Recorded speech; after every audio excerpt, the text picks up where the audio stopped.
Olá a todos, como vocês estão? Espero que estejam bem. O próximo tópico que a gente vai trabalhar é a viscosidade de scores.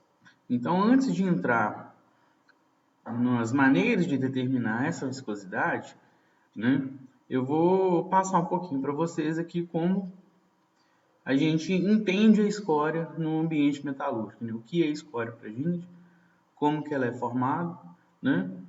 Aqui eu deixo também o meu e-mail acadêmico, né, semelhante ao de vocês, que vocês também podem entrar em contato com esse material. Vai ficar disponível para vocês, né? E eu sugiro também que leiam a apostila de escória que eu coloquei lá, vai ajudar bastante a entender esse assunto, né?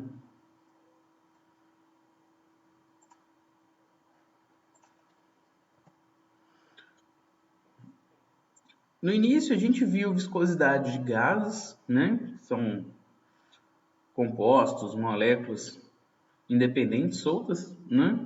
E vimos rapidamente também viscosidade de líquidos, né? Que a gente tem uma liberdade maior de movimentação entre as moléculas, né? Mas mesmo assim não chega igual ao sólido. Então tem um tratamento especializado, vai depender da densidade, vai depender das características de afinidade dos elementos, né? Se o meu metal está puro, ele não está puro. E a gente viu que tem modelos que tentam aproximar, mas não é ainda uma ciência exata, né? A gente vai usar modelos para atender chegar no resultado mais próximo para a gente ter um valor, né? Então, o que é escória para a gente, né? O próximo tópico nosso é a viscosidade de escória, então vamos tentar entender a escória. A gente tem aqui estrutura,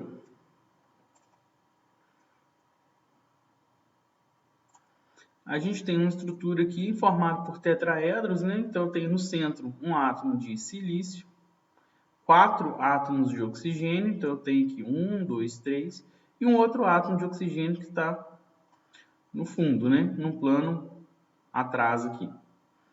Então, para cada átomo de silício, eu tenho 4 átomos de oxigênio, sendo que esse átomo de oxigênio ele pertence simultaneamente a 2 tetraedros. Então, observa, esse pertence a esse, a esses dois, esse a esses dois, e o que está no plano de baixo, ele vai pertencer a outra camada de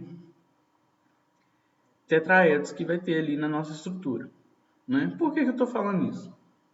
A gente chama de escória sistemas basicamente silicatados, né? A base do sistema ela é SiO2, né? Então, se eu tenho SiO2 puro, né? Eu tenho, por exemplo, um quartzo ou um vidro amorfo, né? E a partir desse material, se eu mudar a composição química, eu deixo de ter uma substância pura para ter uma solução, na maioria dos casos, né? E aí a gente vai entrar na escória desde que tenha a presença de SO2, né?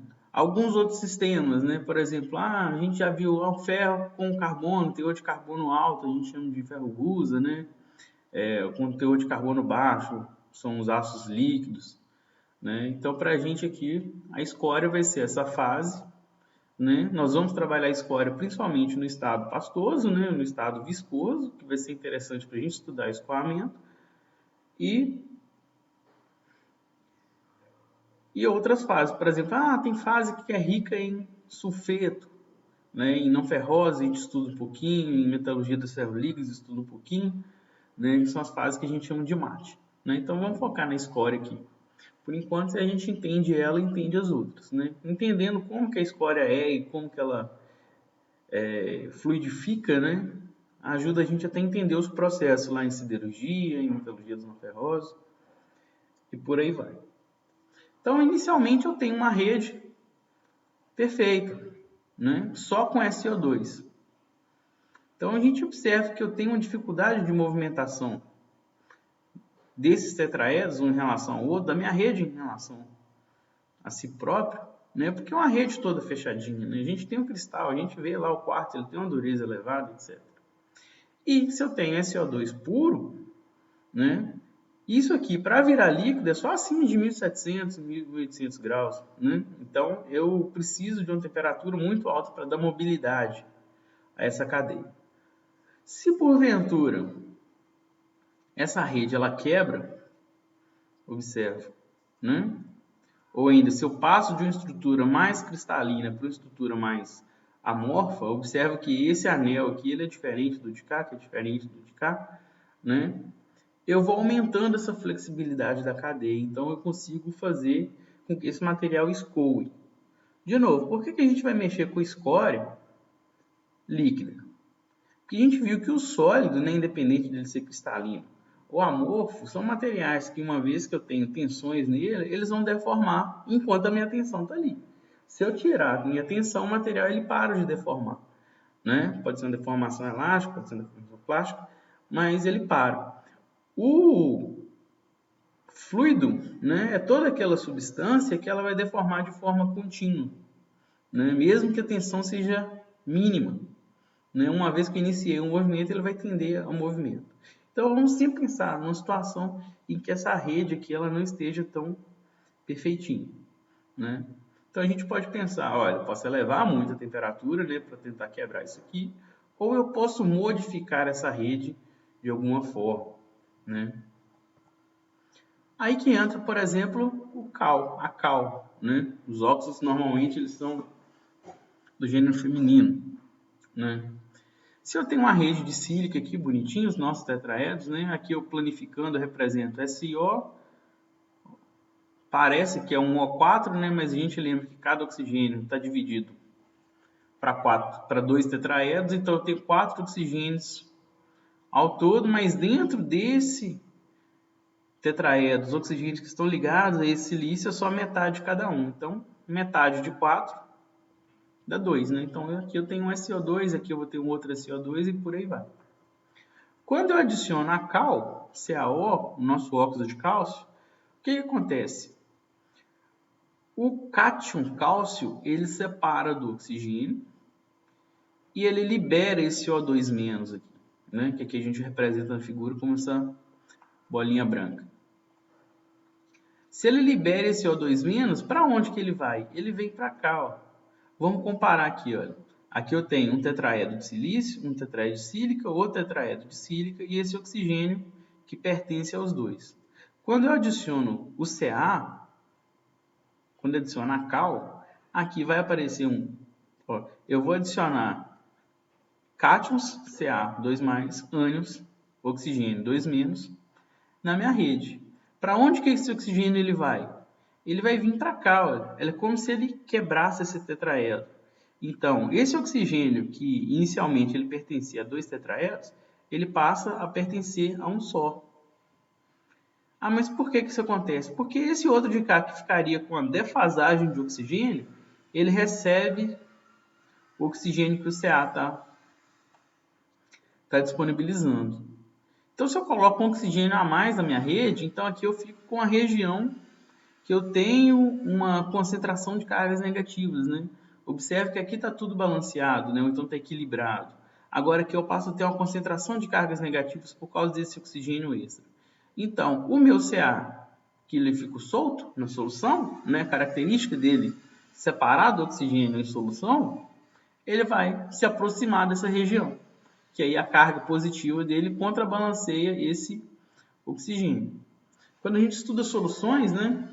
Principalmente soluções de escória, a gente pode até fazer um balançozinho. Olha, cada cal que eu coloco, eu adiciono um oxigênio. Então, um Ca, ele vai romper uma ligação. Então, quanto mais CaO eu colocar, mais ligações eu quebro, mais aquela rede que era toda fechadinha, ela vai se abrindo e eu tenho a possibilidade de deixar esse material que inicialmente estava sólido, por exemplo, a 1500 graus, ficando cada vez mais fluido, cada vez mais fluido. Então a gente pega, olha, se eu tenho uma sílica pura a 1600 graus, a 1400 graus, ela estaria sólida. Mas agora se eu tenho SiO2 e CaO,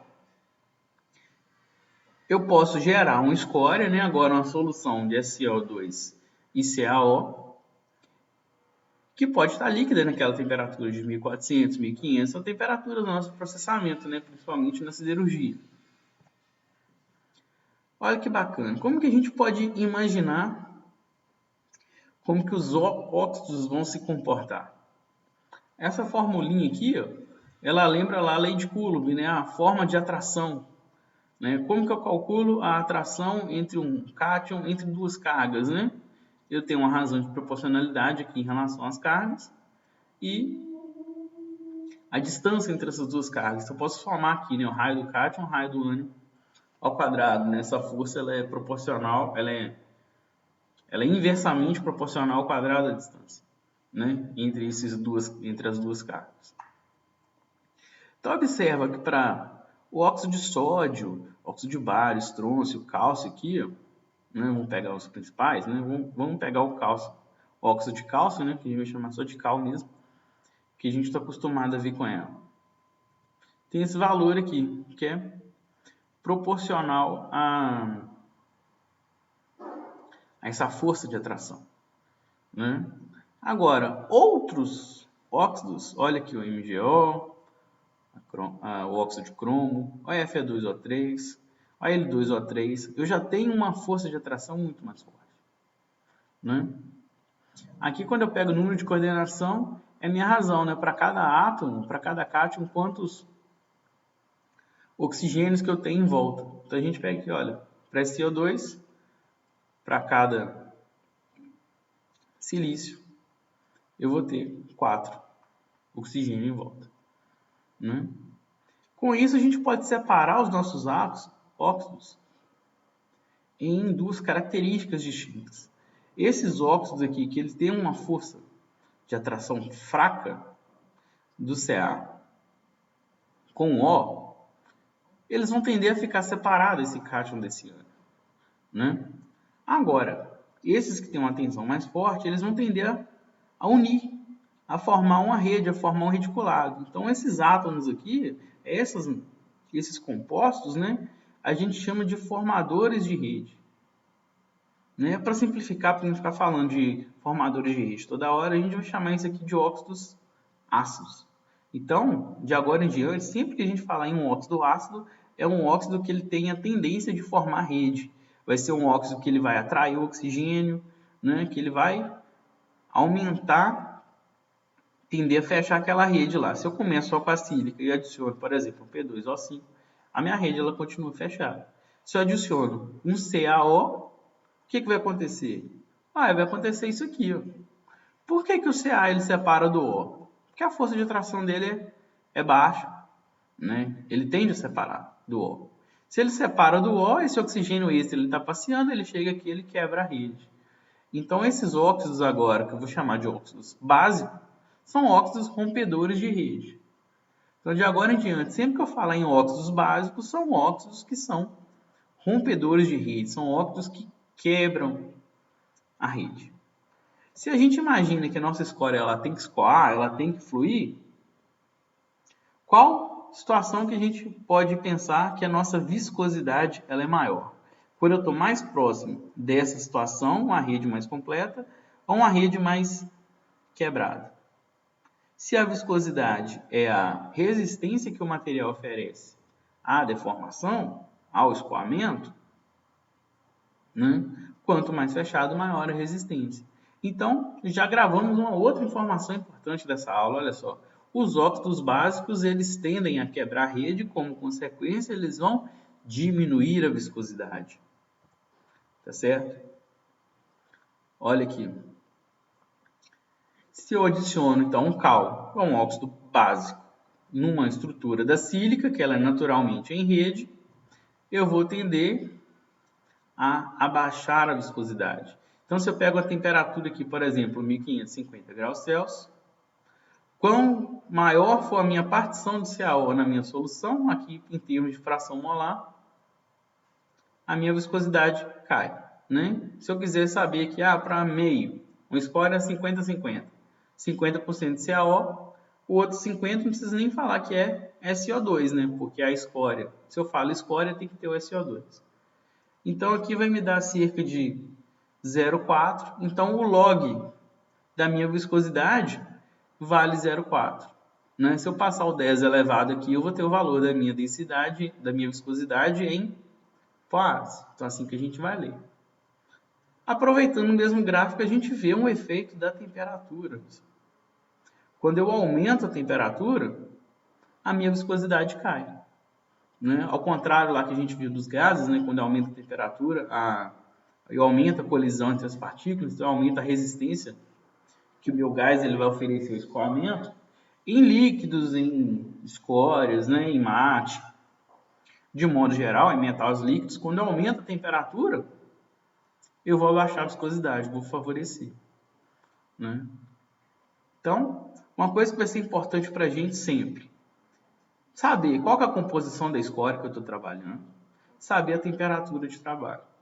Eu nunca vou poder comparar duas escórias se eu não tenho essas informações. Com esse gráfico aqui, eu posso falar qual que é a viscosidade de uma escória a 1600 graus? Não posso, eu não tenho essa informação. Como que essas linhas aqui elas foram feitas? Experimentalmente. A gente funde a escória em fornos, né, normalmente fornos elétricos, e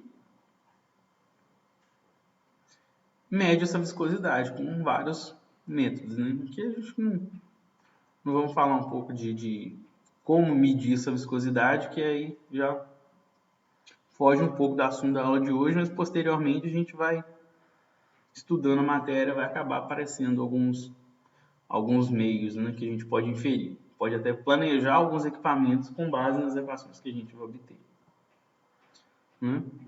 Aqui mudando também, considerando essa razão, né? Em vez de eu pegar só a fração molar, eu posso só dividir um pelo outro.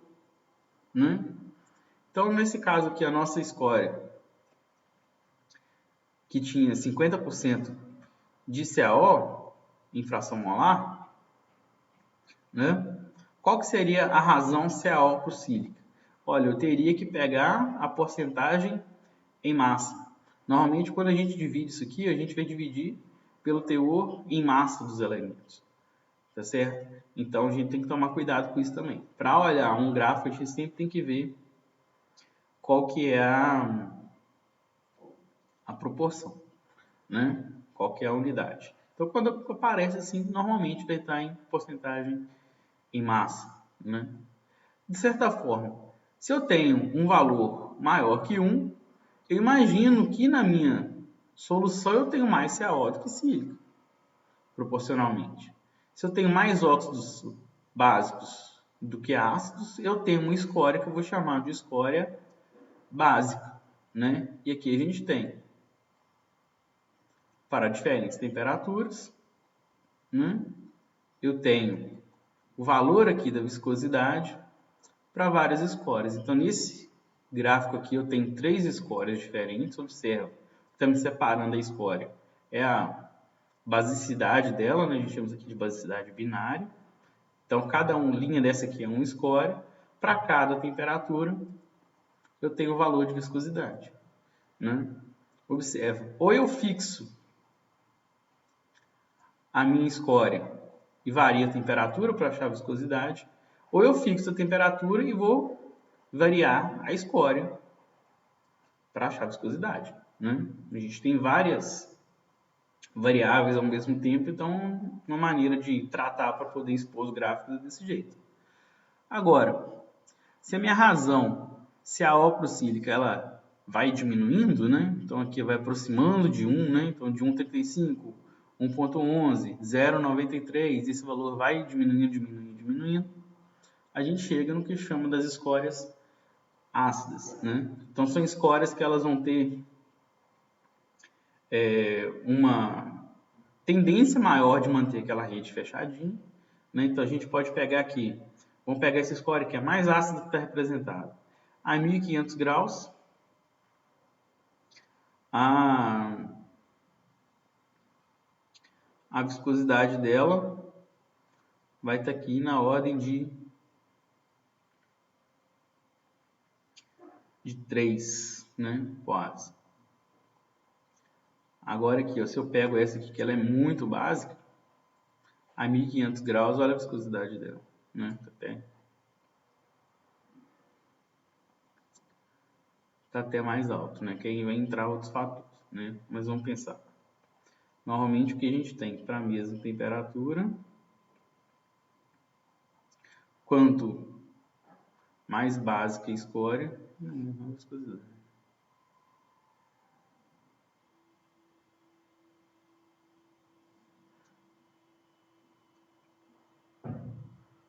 Não, aqui a gente não vai poder comparar um gráfico com o outro, porque a gente está comparando ao mesmo tempo escórias diferentes e temperaturas diferentes, né? Qual que é a melhor maneira, então, de eu plotar várias escórias diferentes? Eu vou usar o triângulo de composição, né, o triângulo de Gibbs, para poder plotar todas as composições. Como é que funciona isso aqui? Cada pontinho desse vai me dar uma composição que me permite colocar até 3 elementos, né? No caso aqui, A, B e C. Quanto mais próximo eu estou aqui do meu extremo A, mais A eu tenho na minha solução. Quanto mais próximo eu estou do meu extremo B, mais B eu tenho na minha solução. Quanto mais próximo eu estou do meu extremo C, mais C eu tenho. Então, nessa linha aqui, ó, eu vou ter só B e C e nada de A. À medida, então, que eu andar nesse sentido, eu vou aumentando minha quantidade de A. Então, se aqui é 0 de A, cada linha dessa vai ser 10, 20, 30, 40, 50, esses numerozinhos aqui. Observe que eu tenho os numerozinhos, tem aqui a setinha, mostrando que o meu sentido de A crescente é esse. E qual linha que eu vou usar? Sempre uma linha que está paralela ao extremo oposto. Ah, tá, mas eu peguei essa linha aqui. Ó. Essa linha aqui, ela me mostra tanto o número 20 quanto o número 80. Quanto que eu sei que é a porcentagem de A? Aí vai pela lógica. Se não tiver essa setinha aqui mostrando que essa é a minha escala de A, observa que essa linha está mais perto do zero do que do 100%. Então, essa linha aqui vai ser de 20. Né? Então, se eu tenho aqui um sistema, por exemplo, com CaO, Al2O3, MgO, eu vou plotando aqui várias escórias, calculo a viscosidade delas, e toda vez que escórias diferentes tiver a mesma viscosidade, eu vou ligar. Então, todas essas escórias aqui, ó, elas vão ter a viscosidade de 3 POAs. Tá certo? Ah, mas a escória não tinha... Mas a escória não tinha que ter silício? Cadê a sílica aí? Então, nesse diagrama aqui, para eu poder avaliar a presença do L2O3, do MgO e do CaO, eu vou fazer isso com a temperatura constante e com o teor de silício constante. Aqui é só para ilustrar. Quando a gente for analisar um diagrama, principalmente um diagrama ternário, a gente sempre vai ter que fazer ele acompanhado de uma legenda. Tá certo? Que na legenda vai me mostrar se esse teor aqui está em porcentagem peso, se está em fração molar, e vai me mostrar aqui a informação que está plotada. Então aqui no score é simples, um score que só tem CaO, Al2O3 e SO2. Né? Eu tenho a temperatura aqui, 1600 graus. Agora a gente vai poder comparar. Né? Aqui está muito mais consistente. Olha, à medida que eu ando nesse sentido aqui, ó, eu vou aumentando minha quantidade de CaO. Eu vou deixando a minha rede mais quebrada e a minha viscosidade, olha só, ela vai caindo. Olha, 10, 5, 3, 2, 1,5, 1, até chegar em meio. Ah, por que tem essas linhas marcadas aqui? Ó? São algumas basicidades mais conhecidas, né? Olha o 1,35 que a gente viu. Ao longo dessa linha toda, a minha relação CaO sobre sílica dá 1,35. O que muda, então, desse ponto para esse ponto de cá? É justamente a minha quantidade de Al2O3. Né? Então, se a gente pegar essa linha aqui, ó, que é a minha reação CaO sobre sílica é 0,8, quando eu saio daqui para cá, o que aconteceu? Minha quantidade de CaO é a mesma, minha relação de CaO para sílica é a mesma, mas essa escória aqui ela tem mais Al2O3 do que a outra. Qual que é a consequência disso? Olha, a viscosidade que dessa aqui era 2 POAs, passou para 3. Então, nesses casos, a gente viu que o Al2O3 ele pode ajudar a sílica a formar rede. Ele vai ajudar a aumentar a viscosidade, né? Agora, se eu pego essa linha aqui, ó, que é a relação CaO com a L2O3 fixada, 1 para 1. Então, o que eu consigo analisar aqui? Eu consigo analisar o efeito da quantidade de sílica. Olha se faz sentido. Faz sentido. Ó. Quanto mais sílica eu tenho ao longo dessa linha, maior a viscosidade. Ah, mas se eu aumento a quantidade de sílica, eu não vou diminuir a quantidade dos outros? Vou diminuir. Mas ao longo dessa linha, o que acontece? A proporção vai ser sempre constante. Por exemplo, se eu pego nesse ponto aqui, ó, eu vou ter 20% de cal. Lembra, eu vou pegar aqui uma linha que ela é paralela à aresta oposta, né? Então aqui, por exemplo, eu tenho 20% de cal, eu tenho... Vou fazer uma paralela ali, né?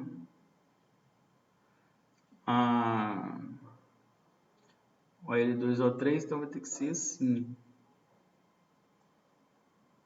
Eu vou ter minha concentração de L2O3. Cadê? Aqui. Aqui não vai dar 20 não, vai dar um pouquinho mais, né? Vai dar um pouquinho mais de 20. E o restante vai ser de sílica. Né? Mas ao longo dessa linha, o que eu estou falando? Que minha quantidade de CaO para L2O3, ela é constante. A gente vai usar essas linhas só para ver o efeito. Se eu fixo CaO e L2O3, eu consigo ver o efeito da sílica. Se eu fixo CaO e sílica, eu consigo ver o efeito do L2O3. Eu não preciso de ver o efeito do CaO, porque foi justamente o que a gente começou estudando, né? Cá no início a gente viu que o efeito do CaO, ele é sempre baixar a viscosidade, né? Essa que foi a base nossa para poder começar esse estudo de score, tá certo? Então, no fórum lá eu gostaria que vocês deixassem algumas dúvidas. Na próxima aula a gente vai entrar mais aqui, olha, nos métodos que a gente tem para calcular a viscosidade, né? Se tiver alguma dúvida em relação à utilização desse triângulo, como achar os pontos aqui, ó, por isso que eu coloquei alguns exemplos aqui, tá vendo? Como que a gente localiza as composições aqui no triângulo, né? Então, na próxima aula a gente vai falar das 3, se der tempo, de 4 maneiras de determinar a viscosidade na escória. Se eu já tenho esse diagrama pronto, se eu sei a minha escória e eu estou na temperatura do meu diagrama, é só ler no diagrama. Primeira maneira. Segunda maneira, eu posso usar uma fórmula. Observe que essa fórmula ela é válida só para uma faixa de CO2. E ela já permite usar diferentes temperaturas. Olha que bacana. Né? Temperatura aqui sempre em Kelvin. Né? Uma dica que a gente vê. A temperatura no denominador significa que está em Kelvin. Né? E aqui um exercício simples, né? Que eu tenho uma escória, eu tenho temperatura e a gente vai calcular a viscosidade pelos diferentes métodos. Tá certo? E aqui um outro exemplo também, né? Que a gente pode calcular. Se eu tenho um método que ele é numérico, né? Que ele é analítico, tem uma equação. Eu tenho um método que eu tenho aqueles diagramas de viscosidade plotados. Um outro método seria usar o método da sílica equivalente. O que seria isso? Se eu não tenho nada de CaO e nada de L2O3, nada de MgO, eu só tenho sílica. Né? Mas aí, se eu tenho CaO e se eu tenho L2O3, qual que é a quantidade de sílica que eu consigo equiparar isso aí? Qual que é o efeito que o CaO e o L2O3 ele me dá na sílica?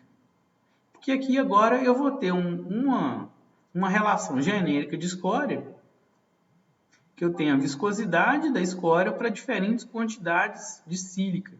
Mas que sílica é essa? Observe que eu tenho fração molar, a quantidade de sílica da escória, né, que a gente vai ver lá na composição da escória, mas esse XA aqui, que é um X equivalente. De onde que vem essa sílica equivalente? É justamente desse diagrama aqui que considera a quantidade de CaO e a quantidade de alumina que está. Como a gente já viu aqui antes, essa quantidade de CaO, essa quantidade de alumina vai interferir na minha viscosidade. Né?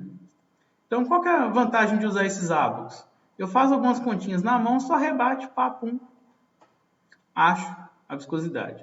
Qual que é a vantagem de eu usar esse aqui? É direto. Mas observa que eu preciso de um diagrama desse para cada escória, para cada quantidade de sílica, para cada temperatura. Se eu quiser variar CaO, MgO e L2O3, a minha sílica tem que estar fixa. Então, observe que à medida que eu vou aumentando minha complexidade, eu vou precisar de mais e mais diagramas.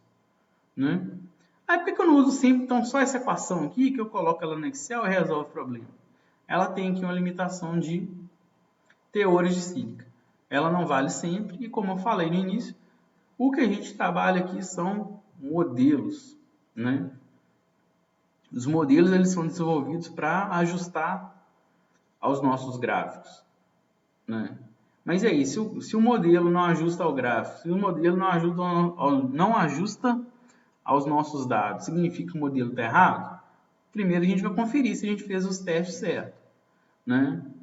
E se o resultado não está bom? Então a gente vai procurar um modelo melhor. Lembra lá na viscosidade dos gases que a gente tinha primeiro uma proposição, depois uma outra proposição, até eu chegar na equação geral que eu mostrei para vocês que engloba todos os casos, né? Que engloba todos os casos. Né? Então, esse aqui é um dos modelos propostos e eu garanto que daqui a 5 anos, 10 anos, 20 anos, eles vão só melhorando essa equação aqui para ela dar o resultado mais preciso e possivelmente com a faixa maior aqui de sílica. Beleza?